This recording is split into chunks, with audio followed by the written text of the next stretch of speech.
பாலசுப்ரமணிய ஐயா அவர்களுக்கு நன்றியை தெரிவித்துக் கொள்கிறேன். ஈசன் ஜோதிட அறக்கட்டளை எப்போதும் போல் சிறப்புடன் இருக்க எனது வாழ்த்துக்களையும் தெரிவித்துக் கொள்கிறேன்.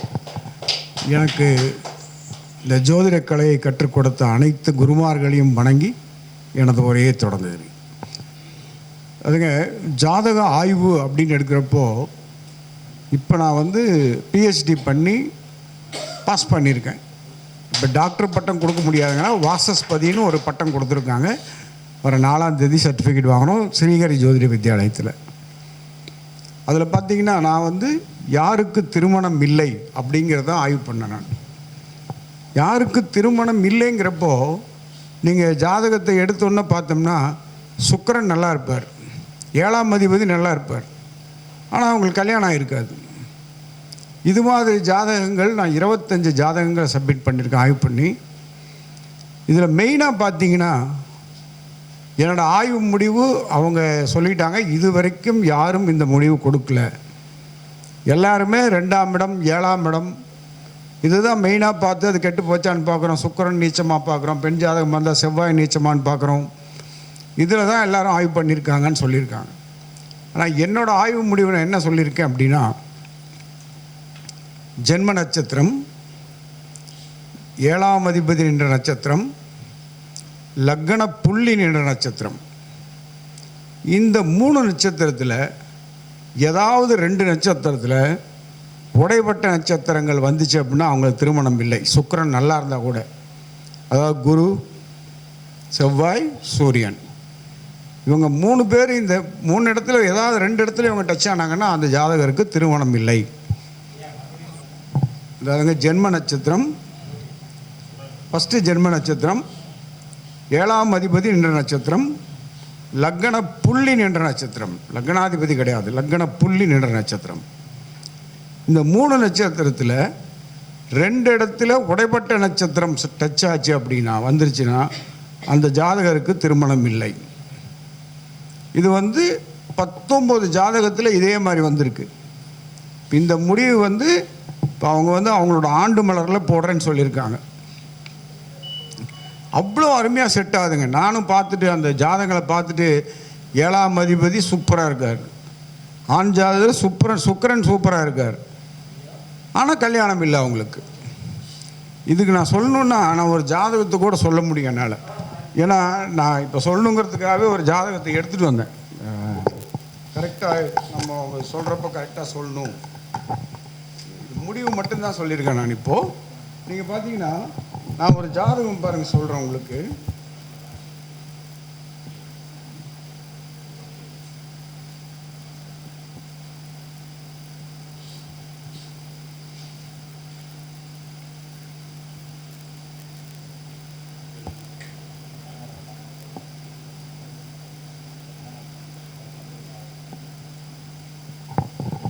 பார்த்தீங்கன்னா இந்த ஜாதகம்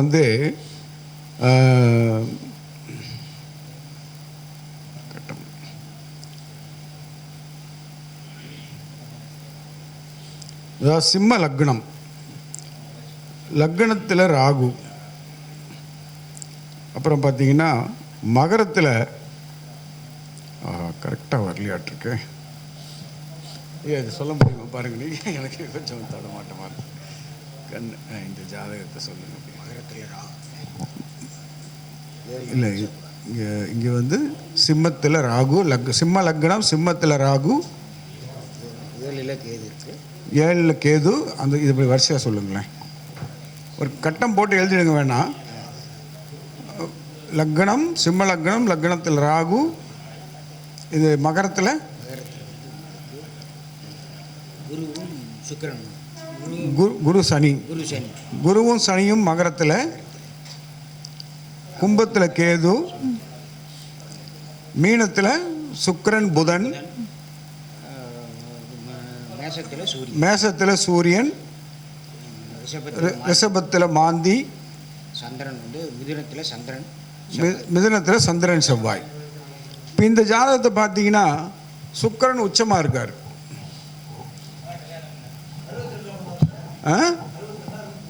இவர் பிறந்தது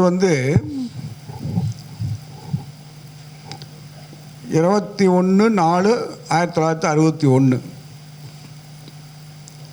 இப்போ இவர் பார்த்தீங்கன்னா சுக்கிரன் உச்சம், புதன் கூட இருக்கார் மீனராசியில். இப்போ இவர் வந்து ஏன் கல்யாணம் ஆகலை? சுக்கிரன் உச்சம் நல்லா தான் இருக்கார், ஆனால் இவருக்கு திருமணம் இல்லை. இந்த ஜாதகத்தை வந்து எனக்கு கொடுத்தவர் வந்து ஹரிஹர சர்மா, திண்டுக்கல், அவர்கிட்டருந்து வாங்கினேன். இதில் பார்த்தீங்கன்னா சூரியனும் உச்சமாக தான் இருக்கார். அப்படி இருந்தும் ஏன் கல்யாணம் ஆகலை? 7ல் கேது இருக்கிறதுனால கல்யாணம் ஆகலைன்னு சொல்ல முடியாது. மதம் மாறிய திருமணம் தான் நம்ம சொல்லுவோம். இதெல்லாம் இருந்தாலும் கடைசியாக பார்த்தா நான் இது பண்ணிட்டே வர்றப்போ 2ஆம் அதிபதி புதன் நீசமாக போயிட்டார். சுக்கிரன் கூட இருந்து நீச்ச பங்கம் ஆனால் கூட அது மொத்தத்தில் அது நீசம்தான் புதன் அங்கே. அதே மாதிரி பார்த்தீங்கன்னா இது வந்து குடும்பஸ்தானத்தில் புதன், குடும்பஸ்தானாதிபதி நீச பங்கம்ங்கிறது பெருசாக ஒன்றும் இதாகாது. அதே மாதிரி நீங்கள் பாருங்கள், 6ஆம் இடத்துல போய் சனியும் குருவும் உட்காந்துட்டாங்க. அது இல்லாமல் பார்த்தீங்கன்னா 7ல் கேது. ஸோ மதம் மாறி திருமணம்னு சொல்லுவோம், ஆனால் திருமணம் இல்லை. லக்னாதிபதி உச்சம். இப்போ லக்னாதிபதி உச்சம் பெற்று உட்கார்ந்துருக்கார், அதுவும் 9ல் உட்கார்ந்துருக்கார். அப்படி இருக்கப்போ இவங்களுக்கு திருமணம் இல்லை அப்படிங்கிறதுக்கு நான் பார்த்ததில் நான் என்ன கொடுத்துருக்கேன் அப்படின்னா, இந்த ஒவ்வொரு பாயிண்ட்டுமே இந்த ஜாதகத்துக்கு 18 பாயிண்ட் நான் கொடுத்துருக்கேன். 18 பாயிண்ட் என்ன கொடுத்தேன் அப்படின்னா பாருங்க, இதை நீங்கள் குறிச்சிருந்தீங்கன்னா பார்த்துக்குங்க. 18 பாயிண்டில் நான் ஃபஸ்ட்டு வந்து நான் எப்போவுமே எதிரடை நட்சத்திரங்களுக்கு போயிடுவேன். ஏன்னா எனக்கு அதில் ரொம்ப நம்பிக்கை. எதிரடை நட்சத்திரங்களை வச்சுக்கிட்டு கொடுப்பினையை சொல்ல முடியும் ஒரு ஜாதகருக்கு. அதனால் அதில் கொண்டு போய் போட்டுட்டேன் நான். இதில் நான் சொன்னால் ஜென்ம நட்சத்திரம் புனர்பூசம். ஸோ உடைப்பட்ட நட்சத்திரமாக போச்சு அது ஃபஸ்ட்டு பாயிண்ட்டு. ஏன்னா உடைப்பட்ட நட்சத்திரங்கள் எல்லாமே வந்து திருமணத்தில் பிரச்சனை பண்ணும் அப்படிங்கிறது ஒரு இது இருக்குது. இப்போ எந்த 3 நட்சத்திரத்துலையுமே உடைப்பட்ட நட்சத்திரம்னா திருமணத்தப்போ ஏதாவது ஒரு பிரச்சனை வந்தே தீருங்கிறது ஒரு விதி இருக்குது. அதுபடி அது களத்திரகாரகன் சனி, 7ஆம் வீட்டு அதிபதியும் அவர் தான். அவர் போய் 7ஆம் வீட்டு அதிபதியும் 6ல் உட்காந்துட்டார். அங்கே அது அடிபட்டு போச்சு. இதை பார்த்தோன்னே நம்ம சொல்ல முடியாது எல்லாமே நல்லா இருக்குங்க தான் சொல்லுவோம். குடும்பஸ்தானாதிபதி புதன் லக்னத்திற்கு 8ல் மறைஞ்சிட்டார், அதுவும் வீக்காக போச்சு. அதே பார்த்தீங்கன்னா 10ஆம் அதிபதி 10ஆம் இடம் மாமியார் ஸ்தானம்னு சொல்லுவோம் இல்லையா, நம்ம தொழில் ஸ்தானம்னு சொல்கிறோம், ஆனால் அதுதான் மாமியார் ஸ்தானமும். இந்த இடத்துல போய் மாந்தி உட்காந்துட்டார். ஸோ மாந்தி உட்கார்ந்ததுனால அங்கேயும் வந்து மாமியார் ஸ்தானம் கெட்டு போனதுனால இவருக்கு மாமியார் அமையாது அப்படின்றது ஒரு விதி. அப்புறம் பார்த்தீங்கன்னா அடுத்தது இந்த ஜாதகத்துக்கு, ஏன்னா நான் எதுக்காக சொல்கிறேன்னா, ஒரு ஜாதகத்தில் ஒரு பாயிண்ட்டை மட்டும் எடுத்துகிட்டு நம்ம சொன்னோம்னா தப்பாக போயிடும். அதனால் நான் வந்து இவ்வளவு பாயிண்ட், ஒரு ஜாதகத்துக்கு 18 பாயிண்ட் கொடுக்குறேன். 18 பாயிண்ட் கொடுத்ததுனால தான் எனக்கு என்ன வந்திருக்குன்னா 200 மார்க் எடுத்தால் பாஸ், மேக்ஸிமம் 500. ஆனால் எனக்கு வந்திருக்க மார்க் 454 மார்க் வந்திருக்கு. காரணம் ஒவ்வொன்றுக்கும் இந்த 18 பாயிண்ட் கொடுத்தது தான். நீங்கள் இதை வேணால் செக் பண்ணி பாருங்கள். இந்த 3 நட்சத்திரத்தில் 2 நட்சத்திரத்தில் 2 ஸ்தானத்தில் உடைப்பட்ட நட்சத்திரம் டச் ஆச்சுன்னா 7ஆம் அதிபதி நல்லா இருந்தாலும் சரி, லக்னாதிபதி நல்லா இருந்தாலும் சரி, யார் நல்லா இருந்தாலும் திருமணம் இல்லை அப்படின்னு நம்ம ஷூராக சொல்லலாம். அந்த அளவுக்கு இருக்குது. அதே மாதிரி இன்னொன்று சொல்லணுன்னாக்கா, கேதுவோட சாரத்தில் 2 உட்கார்ந்தாலும் திருமணம் இல்லை. அந்த மாதிரி 6 ஜாதகம், மொத்தம் 25ல் 19 ஜாதகம் உடைப்பட்ட நட்சத்திரம் 2 இடத்துல டச் ஆயிருக்கு. 6 ஜாதகத்தில் கேது சாரத்தில் 2 இடம் டச் ஆகிருக்கு. இந்த மாதிரி வரப்போ சுக்கிரன் நல்லா இருக்குது, செவ்வாய் நல்லா இருக்குது, எது நல்லா இருந்தாலும் திருமணம் இல்லைங்கிறது தான். இது எல்லாமே ப்ரூவ் பண்ணது. நான் 25 ஜாதகமும் 25 பேர்த்து ஃபோன் நம்பரோடு கொடுத்துருக்கேன். அவங்களுக்கு இந்த ரிசல்ட் வந்திருக்காங்க. அதே மாதிரி இன்னொரு ஆராய்ச்சி நான் போட்டிருந்தேன், நவாம்சத்தை வச்சு. நவாம்சத்தில் மேசமண்டலம், சிம்ம மண்டலம், தனுசு மண்டலம். மேச மண்டலத்துக்கு குரு, சந்திரன், கேது 3 பேர் இருக்காங்க அங்கே. சிம்ம மண்டலத்தில் செவ்வாய், சுக்கிரன், சனி தனுசு மண்டலத்தில் சூரியன், ராகு, புதன். இதை இந்த மாதிரி ஏன் வச்சாங்க அங்கே? இதுதான் கேள்வி. ஏன் இவங்க 3 பேர்த்த இந்த மண்டலத்திலையும் இவங்க 3 பேர்த்த இந்த மண்டலத்திலையும் வச்சாங்க? அப்போ நம்ம முன்னோர்கள் சொன்னது எதுவுமே எல்லாத்துலேயும் உள்ளர்த்தம் இருக்கும். அதை நான் ஆராய்ச்சி பண்ணி வரிசையாக எழுதிட்டு வரப்போ அப்படி வருதுங்கிறதெல்லாம் கிடையாது. குரு அப்பாவை எடுத்துக்கலாமா, இல்லை தர்மவானா எடுத்துக்கலாமா? அதே மாதிரி சந்திரன் அன்பு, குருவுக்கும் அன்பு எடுத்துக்கலாம், சந்திரனுக்கும் தாய் அன்புன்னு எடுத்துக்கலாம். அங்கே கேது இருக்கார். இவங்க அன்பானவங்களா இல்லையா அப்படின்னு முடிவு பண்ணக்கூடியவர் கேது. இந்த 3 பேர்த்த அங்கே வச்சாங்க. அதே மாதிரி தர்மம் அப்படின்னு எடுத்துட்டிங்கன்னா குரு தர்மவான். சந்திரன் எப்பவுமே தர்மத்துக்குரியவர், தன் குழந்தைகளுக்கு எந்த விதத்திலையும் கெடுதல் செய்ய மாட்டார். கேது ஞானகாரகன். அப்போ அதை தர்ம மண்டலம்னு எடுத்துக்கலாமா? தர்ம மண்டலம்னு எடுத்துக்கலாம், அன்பு மண்டலம்னு எடுத்துக்கலாம். அதே சிம்ம மண்டலத்துக்கு வந்தீங்கன்னா சுக்கிரன், செவ்வாய், சனி. ஆண் ஜாதகத்தில் சுக்கிரன் கலத்திரம், பெண் ஜாதகத்தில் செவ்வாய் கலத்திரம், சனி கர்மகாரகன். இவங்க 2 பேருக்கும் எப்படிப்பட்ட மனைவி அமையும், கணவன் அமையும் முடிவு பண்ணக்கூடியவர் சனி. அதனால் இவங்க 3 பேர்த்தையும் ஒரு இடத்துல வச்சாங்க. இதை திருமண மண்டலம்னு எடுத்துக்கலாம், இல்லை கர்ம மண்டலம்னு எடுத்துக்கலாம் இல்லையா? அடுத்தது தனுசு மண்டலம். தனுசு மண்டலத்தில் சூரியன், ராகு, புதன். சூரியன் எல்லாத்துக்கும் ஒளி கொடுக்கக்கூடிய ராஜா. ராகு அசுரர்களின் ராஜா. புதன் இவங்க அறிவுள்ளவங்களா இல்லையா, எப்படி அரசாட்சி பண்ணுவாங்கன்று முடிவு பண்ணக்கூடியவர் புதன். அப்போ இது ராஜமண்டலம்னு எடுத்துக்கலாமா? எப்பவுமே நம்ம 3 மண்டலத்தில் தனுசு மண்டலம் தான் முதல் மண்டலம், ராஜமண்டலம். அடுத்தது தர்ம மண்டலம், அடுத்தது கர்ம மண்டலம்.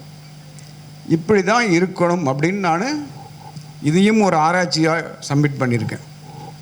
அதுக்கும் எனக்கு பெரிய பாராட்டுகள் கொடுத்துருக்காங்க அதில். அந்த அளவுக்கு ஏன்னா எனக்கு இந்த பலன் சொல்கிறதுங்கிறது எல்லாரும் படிக்கக்கூடியது, எல்லாரும் சொல்லக்கூடியது. இது மாதிரி வித்தியாசமாக எதையாவது செய்யணும் அப்படிங்கிறதுக்காக நான் பண்ணிகிட்ருக்கேன். அடுத்து எனது ஆராய்ச்சி போயிட்டுருக்கிறது என்னென்னா, ஒரு ராசி 5 திதிக்கு ஒரு ராசி திதி சூன்யமாக வருது. ஒரு ராசி 3 திதிக்கு திதி சூன்யமாக வரும். ஒரு ராசி 2 திதிக்கு வரும், ஒரு ராசி ஒரே திதிக்கு மட்டும் வரும். இது ஏன் இப்படி வச்சாங்க அப்படிங்கிறதுக்கான ஆராய்ச்சி இப்போது பண்ணிகிட்ருக்கேன். அது முடிவு வந்ததுக்கப்புறம் அதை பற்றி நான் உங்களுக்கு விளக்கமாக சொல்கிறேன்.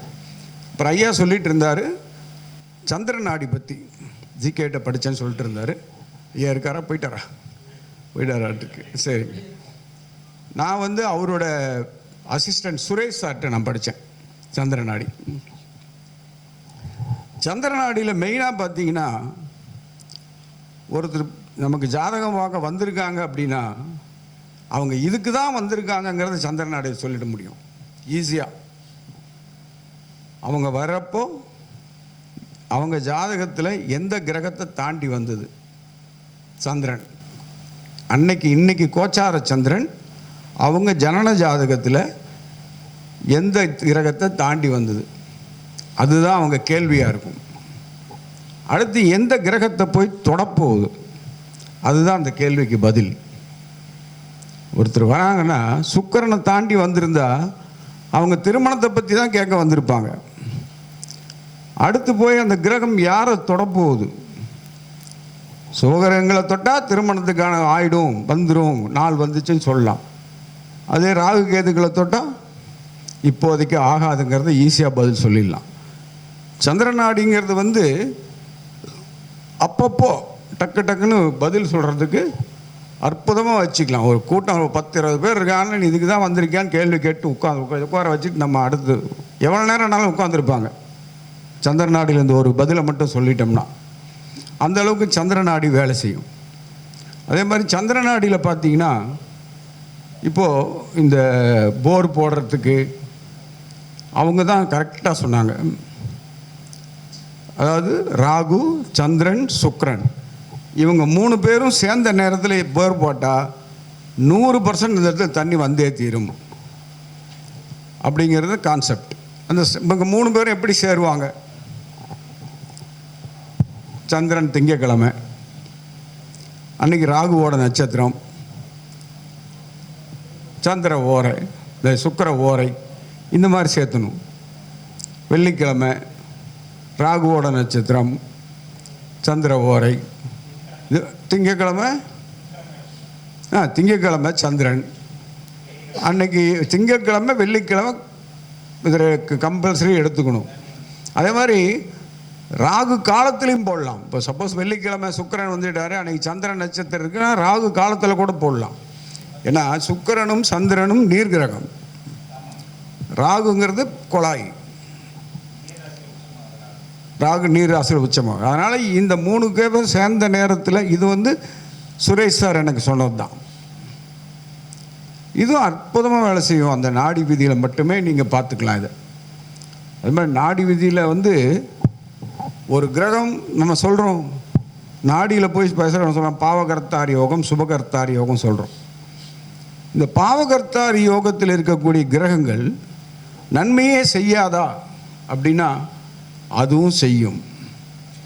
அதுக்கு பார்வை, சுபகிரகங்கள் பார்வை கிடைச்சிச்சுன்னா அந்த அந்த கிரகம் தப்பிச்சுக்கும் உள்ளேருந்து. இப்போ கல்யாணத்துக்கு தாமதமாகுதுன்னா சுக்கிரன் போய் பாவகர்த்தாரியா போகிறது யோகத்தில் உட்காந்துட்டாருன்னா அந்த ஜாதகருக்கு திருமணம் தாமதமாகும்னு சொல்கிறோம். அதே குரு அங்கே பார்க்குறாரு, இல்லை லக்ன சுபர்கள் யாராவது பார்த்தா கூட அது பலன் மாறி போயிடும்.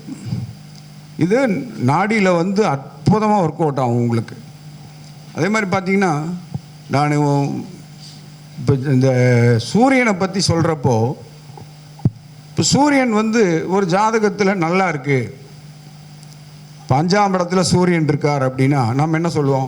லக்னத்துக்கு 5ல் சூரியன் இருந்தால் அவருக்கு அந்த ஜாதகருக்கு அப்பாவோட சொத்து கிடைக்கும், பூர்வீக தொழில் செய்வார், இதெல்லாம் சொல்கிறோம். இப்போ சூரியன் உச்சமாக இருக்கார், இவருக்கு அப்பாவோட சப்போர்ட் பயங்கரமாக கிடைக்கும்லாம் சொல்லுவோம். ஆனால் நீங்கள் பாருங்கள், ஒற்றைப்படை ராசியில் முதல் 3 டிகிரி, இரட்டைப்படை ராசியில் கடைசி 3 டிகிரி சூரியன் இருந்தார்னா அந்த ஜாதகரோட அப்பா அந்த குடும்பத்தை விட்டு பிரிஞ்சு போயிடுவார். அது 5ல் இருந்தாலும் சரி, 9ல் இருந்தாலும் சரி, எங்கே இருந்தாலும் சரி, பிரிஞ்சு போய் வேறு கல்யாணமே பண்ணியிருப்பார். ஒரு சிலர் செத்து கூட மரணம் கூட வந்திருக்கும் அவங்களுக்கு. ஆனால் அந்த ஜாதகர் கம்பல்சரி பிரிவினையில் தான் போய் நிற்பார், இவங்க கூட இருக்க மாட்டார். ஆனால் பார்த்தீங்கன்னா நம்ம பார்த்தோன்னே என்ன சொல்லுவோம்? சூரியன் 5ல் இருக்குது, இவருக்கு பூர்வீகம் நல்லாயிருக்கும், அப்பாவோட சப்போர்ட் நல்லாயிருக்கும்னு சொல்லுவோம். இந்த இடம் ஏன் இப்படி வந்தது அப்படின்னா, மெயினாக பார்த்தீங்கன்னா இந்த கண்டாந்திர நட்சத்திர பாதத்தில் உட்காரும் சூரியன். கண்டாந்திர பாதங்கிறது புதனோட 4வது பாதமும் கேதுவோட 1வது பாதமும். இப்போ 1வது பாதம்னா மேஷத்தில் முதல் 3 டிகிரியில் வந்துடும். புதனோட பாதம் 4வது பாதங்கிறப்போ மீனத்தில் கடைசி டிகிரியில் வந்துடும். அப்போ இந்த கண்டாந்திர பாதத்தில் சூரியன் உட்கார்ந்தாருன்னா கம்பல்சரி அந்த ஜாதகரோட அப்பா அந்த குடும்பத்தை விட்டு போயிருப்பார். அதிலெல்லாம் மாற்றமே இருக்காது.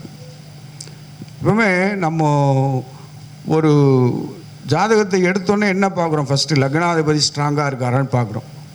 ஆனால் அந்த லக்னாதிபதி வீக்காக போயிட்டாருன்னா அந்த ஜாதகர் வீக்காகவே போயிடுவாரா அப்படின்னா கிடையாது.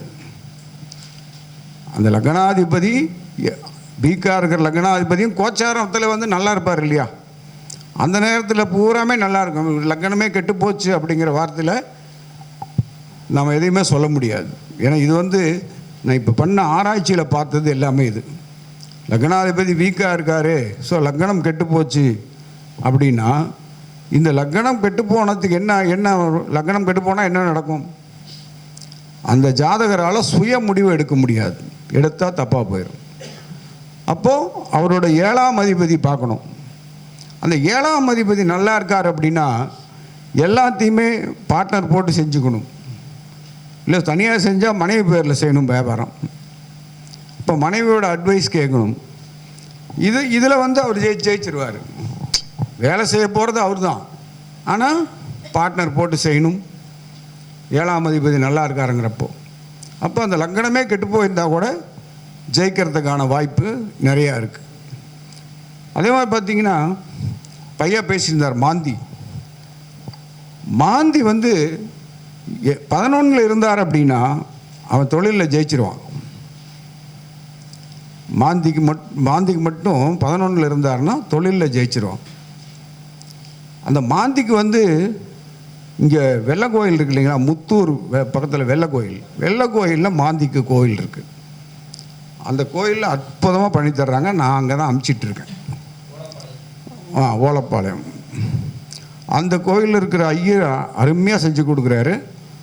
இந்த மாந்தி கோயிலுக்கு போகிறப்போ தேங்காய் பழம் எல்லாமே வாங்கிட்டு போகிறோம். பூஜை பண்ணிவிட்டு எதையும் திருப்பி எடுத்துடக்கூடாது, அங்கேயே விட்டுட்டு வரணும். பூஜை பண்ணி எடுத்துகிட்டு வந்தாங்கன்னா மாட்டிக்கும். சொன்னீங்களே ஐயா, அதை கேட்டிங்களா? சரி. அது ஒரு சில என்ன பண்ணுறாங்கன்னா போயிட்டு அர்ச்சனை பண்ணிட்டு வீட்டுக்கு எடுத்து வந்துடுறாங்க. வீட்டுக்கு எடுத்துகிட்டு வந்துட்டு அந்த மாந்தி பரிகாரம் ஆகாது. அங்கேயே எல்லாத்தையும் விட்டுட்டு வந்துடணும். திருநூறு கூட கொண்டுடக்கூடாது. அதே உள்ள மெயினில் ஈஸ்வரன் கோயில் உள்ளே இருக்குது, அங்கேருந்து திருநூறு வாங்கிக்கலாம். மாந்தி கோவிலில் பூஜை பண்ணக்கூடிய எதையுமே வீட்டுக்கு எடுத்துடக்கூடாது. அப்படியே அங்கேயே வச்சுட்டு வந்துடணும். ஐயர் எடுத்தாலும் சரி, வேறு யாருக்கு கொடுத்தாலும் சரி அப்படின்ட்டு. இது நீங்கள் 5ஆம் இடத்துல மாந்தி இருக்கிறப்போ குழந்தை பாக்கியம் தடைப்படும் சொல்கிறோம். ஆனால் இந்த கோவிலில் செய்கிற பரிகாரத்தினால குழந்தை பாக்கியம் உண்டாகுது. நான் ஒரு 2 பேர்த்துக்கு அது எழுதி கொடுத்தேன். 2 பேருமே போயிட்டு வந்தாங்க. போயிட்டு 6 மாதத்தில் 2 பேர்த்துக்குமே குழந்தை ஆயிடுச்சு. அதுக்கு முக்கிய காரணம் இன்னொன்று என்னென்னா, எப்பவுமே சதய நட்சத்திரம் 4ஆம் பாதம், 4ஆம் பாதத்தை 4ஆக பிரித்து கடைசி 4 அந்த 4ஆம் பாதத்தை 4ஆக பிரிக்கிறேன்னா ஒவ்வொரு பாதத்துக்கும் ஒவ்வொரு கடவுள் உண்டு. 108 பாதத்துக்கு 108 தெய்வங்கள் உண்டு. நம்ம சொல்கிறோம் ஒரு நட்சத்திரத்துக்கு ஒரு தெய்வம் நம்ம சொல்கிறோம், அது காமனாக சொல்கிறது. ஆனால் 108 பாதத்துக்கும் 108 தெய்வம் உண்டு. அதே மாதிரி 108 பாதத்துக்கும் பிறந்தவங்களுக்கும் ஒருத்தரும் என்ன கர்மத்துக்காக இந்த பாதத்தில் பிறந்தாங்க அப்படிங்கிறதுக்கு ஒரு பெரிய புக்கே இருக்குது. போன வாரம் எனக்கு சரஸ்வதி மகாலிருந்து என் ஃப்ரெண்ட் ஒருத்தர் வாங்கி கொடுத்தார். பிரிண்ட் அவுட் போட்டு வச்சுருக்கேன், என்ன படிக்கலை. ஆனால் 108 பாதத்துக்கும் அவங்க எந்த பாதத்தில் பிறந்தாங்களோ அவங்க என்ன கர்மத்தை வாங்கிட்டு பிறந்தாங்க அப்படிங்கிறதுக்கு அந்த புக்கில் சூப்பராக போட்டிருக்கான். ஆனால் 108 பாதத்துக்கு 108 தெய்வம் இருக்குங்கிறது முன்னாலே எல்லோரும் சொல்லிகிட்டு இருக்கிறது தான். அது பார்க்குறீங்கன்னா இந்த சதய நட்சத்திரம் கும்பத்தில் வருது இல்லையா, சதய நட்சத்திரம் 4ஆம் பாதம். 4ஆம் பாதத்துக்கு அதிபதி குரு. அப்போ அந்த 4ஆம் பாதத்தை 4ஆக பிரிக்கணும். நான் ஒரு பாதங்கிறது 6 மணி நேரம் இருக்கும். அப்போ அந்த 4ஆக பிரித்தா கடைசி 1.5 மணி நேரம். அப்போ குரு ராகு அந்த நேரத்தை குறித்து கொடுத்து இந்த மாந்தி பிரச்சனை இருந்தாலும் சரி இல்லாட்டியும் சரி குழந்தை பிறக்காதவங்களுக்கு இதை குறித்து கொடுத்தீங்கன்னா அந்த நேரத்தில் அவங்க தாம்பத்திய உறவு வச்சுக்கிட்டாங்கன்னா குழந்தை உண்டாகும். இது சொல்லி சக்ஸஸ் ஆனது தான் இதெல்லாம். நீங்கள் அது எல்லாத்துக்குமே குழந்தை பிரச்சனைன்னு வர்றப்போ கம்பல்சரி இதை குறித்து கொடுங்க. ஏன்னா இன்றைக்கி எல்லாருமே என்ன பண்ணுறோன்னா மெயினாக கல்யாணம் ஆச்சா அடுத்த நாள் அது சாந்தி முகூர்த்தம்னு வச்சிடுறாங்க. அதெல்லாம் ரொம்ப தப்பு. கிரகத்தை பார்க்கணும்.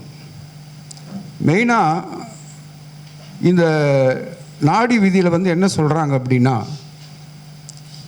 கோச்சார சந்திரனை கம்பல்சரி எல்லாரும் பார்த்துக்கணும். அந்த கோச்சார சந்திரன் ஜனஜாதத்தில் போய் யாரை தொடுது அடுத்தது அன்னைக்கு அதுதான் அன்னைக்கு பலனாக இருக்கும். இது இந்த தினசரி தினப்பலன் எழுதுகிறாங்க இல்லைங்களா, அவங்கெல்லாம் இதை யூஸ் பண்ணுவாங்க. சந்திரன் போய் இன்றைக்கி அடுத்து எந்த கிரகத்தை தொடுதோ அந்த பலன் தான் அன்னைக்கு நடக்கும். இது தினப்பலன் எழுதக்கூடிய ஒரு பாயிண்ட். அதனால் நீங்கள் அந்த மாதிரி குறித்து கொடுக்குறப்ப, திருமணத்துக்கு குறித்து கொடுக்குறப்ப கூட சந்திரன் போய் அன்னைக்கு ஜாதகத்துக்கு கோச்சார சந்திரன் அன்னைக்கு ஜனன ஜாதகத்தில் இருக்கக்கூடிய ராகு கேதுக்களை தொடக்கூடாது. தொட்டால் அது பிரச்சனை. நீங்கள் பார்த்துருக்கலாம், ஒரு சில இடத்துல பொண்ணு ஓடி போச்சு கல்யாணத்தன்னைக்கு, மாப்பிள்ளை ஓடி போயிட்டான்னு சொல்லுவாங்க. இதுக்கெல்லாம் காரணம் இதுதான். அந்த திருமணத்துக்கு நாள் குறிக்கிறப்போ 4-5 முகூர்த்தம் குறித்து கொடுங்கன்றாங்கன்னு குறித்து கொடுத்துடக்கூடாது. பஞ்சாங்கத்தில் இருக்கிறதெல்லாம் அன்னைக்கு ராகு போய் சந்திரன் போய் அன்னைக்கு கோச்சார சந்திரன் ஜனன ஜாதகத்தில் இருக்கக்கூடிய ராகு கேதுக்களை தொடக்கூடாது. இது ரொம்ப முக்கியமாக நீங்கள் திருமணம் நாள் குறிக்கிறப்ப பார்க்கணும். ஒன்றும் இல்லைங்க, இந்த கோச்சாரத்தில் வந்து சந்திரன் போய் கேதுவையோ ராகுவையோ தொடர அன்னைக்கு நீங்கள் நிச்சயதார்த்தம் எழுதி கொடுங்க. அந்த நிச்சயதார்த்தம் பண்ண கல்யாணம் நின்று போயிடும். அந்த அளவுக்கு இந்த ராகு கேதுக்கள் வேலை செய்வாங்க. ஒவ்வொரு இடத்துலையுமே இந்த நாள் குறிக்கிறது ரொம்ப முக்கியம். அதே மாதிரி பொருத்தம் பார்க்குறப்ப கூட ஏதாவது முதல்ல பொண்ணு பார்க்க போகிறாங்கன்னா கூட அன்னைக்கு கூட இதை இந்த அன்னைக்கு போங்கன்னு எழுதி கொடுக்கலாம். ராகு கேது தொடர அன்னைக்கு போகாதீங்க அப்படிங்கிறத சொன்னோம்னா அவங்க அந்த போனாங்கன்னா பொண்ணு ஓகே ஆகிடும். அது ராகு கேது தொடர அன்னைக்கு போனால் தான் அந்த பொண்ணு ஓகே ஆகாது, மாப்பிள்ளை ஓகே ஆகாது. இது மாதிரி சின்ன சின்ன விஷயங்கள் வந்து நிறையா நாடியில் வரும். பாரம்பரியத்தில் நம்ம பார்க்குறோம். அப்படிங்கிறப்போ இந்த பாரம்பரியத்தில் வந்து நம்ம எல்லாமே பாரம்பரியம் தான், அதிலிருந்து பிரிக்கப்பட்டது தான். இப்போ நான் எதிரடை நட்சத்திரங்கள்ங்கிறது பாரம்பரியத்திலிருந்து தயானந்த சரஸ்வதி சுவாமிகள் தான் அதை பிரித்து எடுத்து கொடுத்தார். நான் வந்து மந்திராச்சலம் ஐயாட்ட படித்தேன். நான் அது அந்த எதிரடை நட்சத்திரங்கள்லாம் எடுத்துக்கிட்டிங்கன்னா அப்படியே நீங்கள் கொடுப்பினை, உங்களுக்கு இதுதான் கொடுப்பினைங்கிறத 100% சொல்லிடலாம். அந்தளவுக்கு அது வேலை செய்யும். அதனால் எல்லாமே எல்லா முறையிலையும் ஒரு ப்ளஸ் பாயிண்ட் இருக்குது. அது பார்த்துக்கலாம். ஏன்னா இதெல்லாம் படித்ததுனால தான் என்னால் இந்த ஆராய்ச்சிக்குள்ளே போக முடிஞ்சுது. அதாவதுங்க மெயினாக பார்த்தீங்கன்னா ஜென்ம நட்சத்திரம் எடுத்துக்கிட்டால் இந்த பொருத்தம் பார்க்குறப்ப கூட ஆணோட ஜென்ம நட்சத்திரம் பெண்ணோட ஜென்ம நட்சத்திரத்துக்கு எதிரடியில் வரக்கூடாது. அது மாதிரி பெண்ணோட ஜென்ம நட்சத்திரம் ஆணோட ஜென்ம நட்சத்திரத்துக்கு எதிரடியில் வரக்கூடாது. இதை வந்து பார்க்காம கல்யாணம் பண்ணி வைக்கிறப்ப தான் இந்த டைவர்ஸு, பிரிவினை, வீட்டுக்குள்ளே சண்டை, இது எல்லாமே வருது. இதெல்லாம் பார்த்துருந்தா வந்திருக்காது. நாம் என்ன பண்ணுறோம், 10 பொருத்தம் பார்த்துடுறோம், கட்ட பொருத்தம் பார்க்குறோம். ஆனால் இது எதிரடை நட்சத்திரம் எனக்கு தெரிய ஒரு 2% பார்த்தா பார்ப்பாங்க. ஏன்னா அதில் யாரும் இது வரைக்கும் இன்ட்ரெஸ்ட் காமிக்கிறது இல்லைன்னு நினைக்கிறேன் நான். கண்டிப்பாக அதையும் பார்த்துட்டோம்னா 100% நம்ம சொல்கிறது ஒரு பாயிண்ட் கூட மிஸ் ஆகாது. அந்தளவுக்கு கொண்டு வரலாம். இந்த ஆராய்ச்சியில் வந்து நான் வந்து தயானந்த சரஸ்வதி சுவாமிகள் கோள்களின் கோலாட்டம் அதில் கொண்டு வந்திருக்கேன், பாரம்பரியத்தை கொண்டு வந்திருக்கேன், ஜெயமணி சூத்திரம் கொண்டு வந்திருக்கேன். இப்போ ஒரு கட்டத்தில் ஒரு 5-6 கிரகம் நிற்கும்.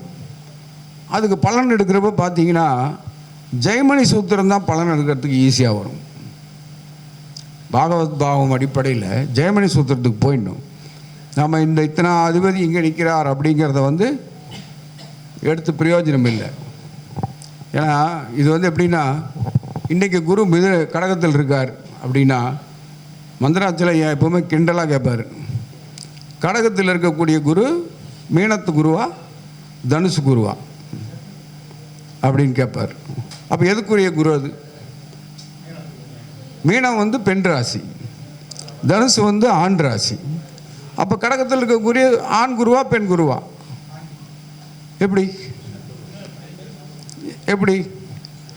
அதுதான் அந்த மாதிரி ஒரு நிலையில் வந்து நீங்கள் ஜெயமணி சூத்திரமும் படிச்சிட்டீங்க அப்படின்னா அதில் க்ளீனாக கொண்டு வந்துடலாம். நம்ம 5ஆம் அதிபதி இங்கே இருக்கார், 4ஆம் அதிபதி இங்கே இருக்காருங்கிறப்போ மீனத்தில் இருக்க குரு, மீனத்துக்கு உண்டான குரு எங்கே இருக்கிறார்? இந்த கடகத்தில் இருக்கார் அப்படின்னா கடகத்தில் இல்லை, அவர் பலன் வெளிப்படக்கூடிய இடம் எங்கே அப்படிங்கிறது நீங்கள் ஜெயமணி சூத்திரத்துக்கு போனீங்கன்னா தான் தெரியும். ஏன்னா பாகவத் பாவம் அடிப்படையில் போயிடணும். மீனத்தில் இருக்கிற குரு கடகத்தில் இருக்கான்னா 5ஆம் இடம், அங்கிருந்து 5ஆம் இடம்னா விருச்சிகம். இந்த மீனத்து குருவோட பலன்கள் விருச்சிகத்தில் தான் வெளிப்படும். அது மாதிரி தனுசு குருன்னு எடுத்துட்டிங்கன்னா தனுசுக்கு வந்து 9ஆம் இடம் குரு. இப்போ கடகம் 4, 7, 8 8ஆம் இடத்தில் இருக்கார். ஆனால் 8ஆம் இடத்து பலன் அவர் 8ஆம் இடத்தில் பலனை செய்வாரான்னு செய்ய மாட்டார். 8க்கு 8 அப்போது கும்பம். கும்பத்திலிருந்து குரு இருக்க மாதிரி தான் பலனை வெளிப்படுத்துவார். நீங்கள் ஜாதக ஆய்வே பண்ணி பார்த்தீங்கன்னா கூட இது சரியாக வரும். ஏன்னா குரு போய் 8ல் உட்காந்துட்டாரு இவங்களுக்கு கஷ்டம் அப்படின்னிங்கன்னா கண்டிப்பாக தப்பாக போயிடும். தனுசு குரு வந்து கும்பத்தில் வெளிப்படுறாருன்னா அவருக்கு தனுசு ராசிக்கு 3ஆம் இடத்துல தான் வெளிப்படுறார். அப்போ அதுதான் அந்த மாதிரி கொண்டு போகணும். இதுக்கு வந்து கொஞ்சம் நம்ம எல்லாத்தையும் கொஞ்சம் கொஞ்சம் கற்று வச்சுக்கிட்டோம்னா ஈஸியாக போயிடலாம். நான் சொல்கிறது எனக்கான ஆராய்ச்சிக்காக நான் இவ்வளவும் படிச்சிருக்கேன். எனக்கு மெயின் ஆராய்ச்சி தான். ஜாதகம் பார்க்குறது ரொம்ப குறைவு தான். நான் டெக்ஸ்டைல் பிஸ்னஸ் பண்ணிட்டுருக்கேன். ஃப்ரீயாக இருக்கிற நேரத்தில் இந்த ஆராய்ச்சி தான் பண்ணிகிட்டு இருப்பேன் நான். அதே மாதிரி நம்ம என்ன சொல்கிறோம், 6, 8, 12 இருக்கக்கூடிய கிரகங்கள் மறைவு ஸ்தானம்னு சொல்கிறோம். நம்ம இந்த 6, 8, 12 கிரகங்கள் என்ன பண்ணிடும்? ஒன்றுமே பண்ணாது. திசா புத்தி வரப்போ தானே பிரச்சனை பண்ணுவோம். திசையை வள்ளினா ஒன்றும் பண்ணாது. அதே மாதிரி வந்து இந்த பாதகாதிபதிகள் பேசுகிறப்ப கூட நான் என்ன சொல்லுவேன்னா, பாதகாதிபதி திசை வந்தால் தானே பாதகம் நடக்கும். அதனால் ஜாதகர் வந்து என்ன பண்ணுறாங்கங்கிறத நம்ம பார்க்கணும். அதே மாதிரி பாதகாதிபதி திசையிலையும் நன்மை நடக்கும். எப்படின்னா அந்த பாதகாதிபதிக்கு எதிரடையில் புத்திநாதன் வந்தார்னா கண்டிப்பாக அந்த பாதகாதிபதி செய்ய வேண்டிய பாதகத்தை செய்ய விட மாட்டார். அப்போ இதுக்கு அந்த எதிரடை நட்சத்திரங்கள் தெரிஞ்சிருக்கணும். அப்போ தான் எந்த புத்தி நல்லா இருக்கும், எந்த புத்தியில் பிரச்சனை வரும்னு நம்ம பிரித்து சொல்ல முடியும். வேறு என்னென்னா, நான் எப்போவுமே சொல்கிறது உண்டு, ஜாதகம் தான் தலையெழுத்து அப்படிங்கிறதுக்கு ஒரு ப்ரூஃப். ஜாதகம் பார்க்குறோம், பிரம்மா எழுதின தலையெழுத்து ஜாதகம்னு சொல்கிறோம். அதுக்கு ஒரு கேரண்டி கார்டு மாதிரி வேணும் இல்லையா? ஒரு பாத்திரம் வாங்கினா ஒரு கேரண்டி கார்டு கொடுக்குறாங்க. அப்போ இந்த ஜாதகம் தான் தலையெழுத்துங்கிறதுக்கு என்ன கேரண்டி அப்படின்னா, உங்கள் ஜாதகத்தில் சனி எங்கே இருக்கார் அது பார்த்துங்க. அந்த இடத்த 1ன்னு வச்சுருங்க. 1, 2, 3, 7, 10, 12 இந்த 6 இடத்துல தான் உங்களுக்கு எத்தனை குழந்தை இருந்தாலும் சனி இருப்பார். நீங்கள் செக் பண்ணிக்கலாம். வக்கரமாவோ அதிசாரமாவோ இருந்தால் மட்டும்தான் ஒரு கட்டம் மாறுவார், இல்லைன்னா மாற மாட்டார். இந்த 6 இடத்துல தான் சனி இருக்கும். சனி இருக்கிற இடத்த 1ன்னு வச்சுக்கணும். 1, 2, 3, 7, 10, 12 இதை வந்து ஆண் ஜாதகத்தில் தான் பார்க்கணும், பெண் ஜாதகத்தில் பார்க்கக்கூடாது. ஏன் அப்படின்னா, ஆணுக்குத்தான் திருமணம், பெண்ணுக்கு திருமணம் இல்லை. பெண் என்பவள் தாரை வார்த்து தானமாக கொடுக்கப்படுபவள். அதனால் இந்த விதியை வந்து நீங்கள் ஆண் ஜாதகத்தில் தான் பார்க்கணும். ஆனால் இந்த 6 இடம் என்ன அது வேணும் இல்லையா? சனி கர்மகாரகன். ஸோ அப்பாவோட கர்மத்தை சுமந்து தான் குழந்தைங்க பிறக்கும். இந்த 6 இடம் என்னன்னா, பராசர முறைப்படி 3, 7, 10 பார்வை. அந்த 3, 7, 10 அதில் வந்திருக்கா? நாடி விதிப்படி 2, 12 பார்வை உண்டு இருக்குங்க இல்லையா? நாடி விதிப்படி 2, 12 பார்க்கும். சனி இருக்கக்கூடிய இடம் இந்த 6 இடத்துல தான். எத்தனை குழந்தை அவங்களுக்கு இருந்தாலும் சரி, நீங்கள் இப்போ கூட வெரிஃபை பண்ணி பார்த்துக்குங்க, சனி இருக்கும். இதெல்லாம் அதாவது இந்த புக்கு வந்து இப்போ இருக்குல்ல, 1928 சந்திரகாவியம் அப்படிங்கிற புக்கில் தொல்லியர் அப்படிங்கிறது ஸ்ரீலங்காக்காரர் இது எழுதியிருக்கார். 100% சரியாக வரும், போட்டு பாருங்கள். இல்லைன்னா டெஸ்ட் டியூப் பேபியாக இருக்கும். அது இது அவ்வளவு சுத்தமாக கொடுத்துருக்காங்க நம்ம பெரியவங்க. சாதாரணமான இல்லை நம்ம ஆளுகள்லாம். வக்கரமாவோ அதிசாரமாவோ இருந்தால் ஒரு கட்டம் மாறும். வக்கரம்னா முன்னாடி மாறும், இது அதிசாரம்னா முன்னாடி மாறும், வக்கரம்னா பின்னாடி மாறும். அது எண்டு வக்கர டிகிரி பார்க்கணும். வக்கர டிகிரி கடைசியில் இருக்குன்னா அது முன்னால் கூட போயிடும். எப்பயும் ஒரு கட்டம் மாறி இருக்கும். வக்கரம் அதிசாரம்னா ஒரு கட்டம் மாறும், மாறாமலும் இருக்கும். அது பார்த்துக்கலாம். அதே மாதிரி பார்த்தீங்கன்னா சனி உங்கள் ஜாதகத்தில் எங்கே இருக்கார், அது உங்கள் ஜாதகத்துக்கு என்ன உறவு காரகம், அந்த உறவு காரகத்தில் ஒரு துர்மரணம் இருக்கும். செக் பண்ணி பார்த்துக்குங்க. சனி ஜாதகத்தில் எங்கே இருக்காரோ அது என்ன உறவு காரகமோ அந்த உறவு காரகத்தில் ஒரு துர்மரணம் இருக்கும். ஆக்சிடெண்ட்டில் இறந்துருக்கலாம், சூசைட் பண்ணியிருக்கலாம், சிறு வயசில் இறந்துருக்கலாம். கம்பல்சரி அது இருந்தே தீரும். நீங்கள் தைரியமாக சொல்லலாம். அதை 7ஆம் இடத்துல சனி நிற்கிறாருன்னா ஒரு துர்மரணம் நடந்த வீட்டில் தான் கலத்திரம் அமையும். இதெல்லாம் மாற்றமே இல்லை, நீங்கள் பார்த்துக்கலாம். அதே மாதிரி பார்த்தீங்கன்னா உங்கள் ராசி என்னவோ அந்த ராசிக்கு, அந்த ராசியை 1ன்னு வச்சுக்கிட்டிங்கன்னா 1, 5, 7, 9 இதில் தான் உங்கள் மனைவியோட ராசி இருக்கும். அதை செக் பண்ணி பார்த்துக்குங்க. உங்கள் ராசிக்கு 1ன்னு வச்சுட்டிங்கன்னா 1, 5, 7, 9 இதில் தான் உங்கள் மனைவியோட ராசி இருக்கும். அது உடைப்பட்ட நட்சத்திரமாக உங்கள் மனைவி நட்சத்திரம் இருந்ததுன்னா அந்த ஒரு கட்டம் மாறி கூட இருக்கும். ஆனால் இது 90% மாறுறதுக்கு வாய்ப்பே இல்லை. கணக்கு போட்டு பார்த்துக்குங்க. இதெல்லாம் வந்து சின்ன சின்ன விதிகள் தான், ஆனால் அவ்வளவுதான் பேசுது. இதெல்லாம் புக்லேயே இல்லை. நான் வந்து நிறைய ஜோதிட வித்வான்கள், ஜோதிட ஆசாரிகளோட ஃப்ரெண்ட்ஷிப் வச்சுருக்கேன். எல்லாத்துக்கிட்டையும் பேசுகிறப்போ நான் ஒன்று சொல்லுவேன், அவங்க ஒன்று சொல்லுவாங்க. இந்த மாதிரி தெரிஞ்சுக்கிட்டது தான் இதெல்லாம்.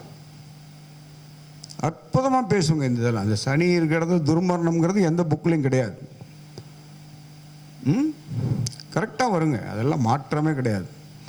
அதே மாதிரி மனைவி ராசியும் கரெக்டாக வரும்.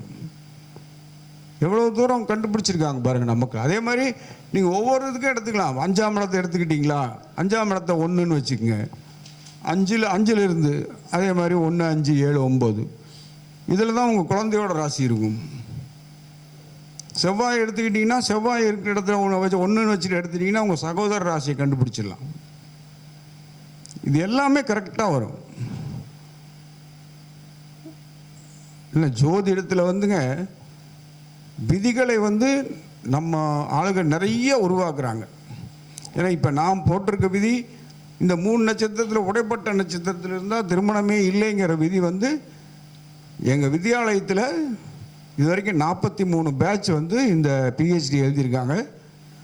அத்தனை பேர் எழுதுனதுலேயும் நான் சொன்ன விதி யாருமே சொல்லலை. இந்த பேப்பர் திருத்துறவங்க எப்படின்னா 10 பேர் திருத்துவாங்க. பேப்பர் பெரிய புக்கு அது கொடுத்துருக்கோம். 10 பேர் ஒரு ஆள் திருத்தி அவர் தனியாக மார்க் போட்டு வச்சுக்குவார். அதே மாதிரி அடுத்தவங்க போகணும். 10 பேர் திருத்தினதுக்கு அப்புறம் தான் இந்த மார்க் கொடுக்குறாங்க. இந்த விதி வந்து நீங்களும் எல்லோரும் போட்டு பாருங்கள், கரெக்டாக வருதா பொருத்தத்தில் போட்டு பார்த்தீங்கன்னா தெரிஞ்சிடும். நிறைய இன்றைக்கி டைவர்ஸ். அதே மாதிரி இந்த ஞாயிற்றுக்கிழமை திருமணம் பண்ணுறோம் பார்த்தீங்களா, திருமணம் அந்த திருமணத்தில் பாருங்கள் நிறைய பிரச்சனை இருக்கும் அந்த வீட்டில். இதுமாதிரி ஞாயிற்றுக்கிழமை அன்றைக்கி முகூர்த்தமே வைக்கக்கூடாது. ஞாயிற்றுக்கிழமை யாரெல்லாம் கல்யாணம் பண்ணியிருக்காங்களோ முகூர்த்தம், அவங்க வீட்டில் பாருங்கள் ஏதாவது ஒரு பிரச்சனை கணவன் மனைவிக்குள்ளே ஓடிக்கிட்டே தான் இருக்கும். எந்த காரியத்தையுமே முதலாக ஞாயிற்றுக்கிழமை செய்யக்கூடாது. செஞ்சால் அதில் ஏதாவது ஒரு சிறு பிரச்சனைகள் வந்து நம்ம என்ன பண்ணுறோம், லீவு நாள் அப்படின்னு வச்சிடுறோம். அந்த வீட்டில் பாருங்கள் கணவன் மனைவிக்குள்ளே பிரச்சனை இருந்துகிட்டு தான் இருக்கும். இல்லை வேறு ஏதாவது ஒரு பிரச்சனையாவது அந்த குடும்பத்துக்குள்ளே ஓடிட்டு தான் இருக்கும். இதையும் கேர்ஃபுல்லாக பார்த்துக்கணும் நம்ம. சரி, இவ்வளோ நேரம் பேச வாய்ப்பளித்த பாலசுப்ரமணிய ஐயாவுக்கு நன்றியை தெரிவித்துக் கொள்கிறேன். வணக்கம்.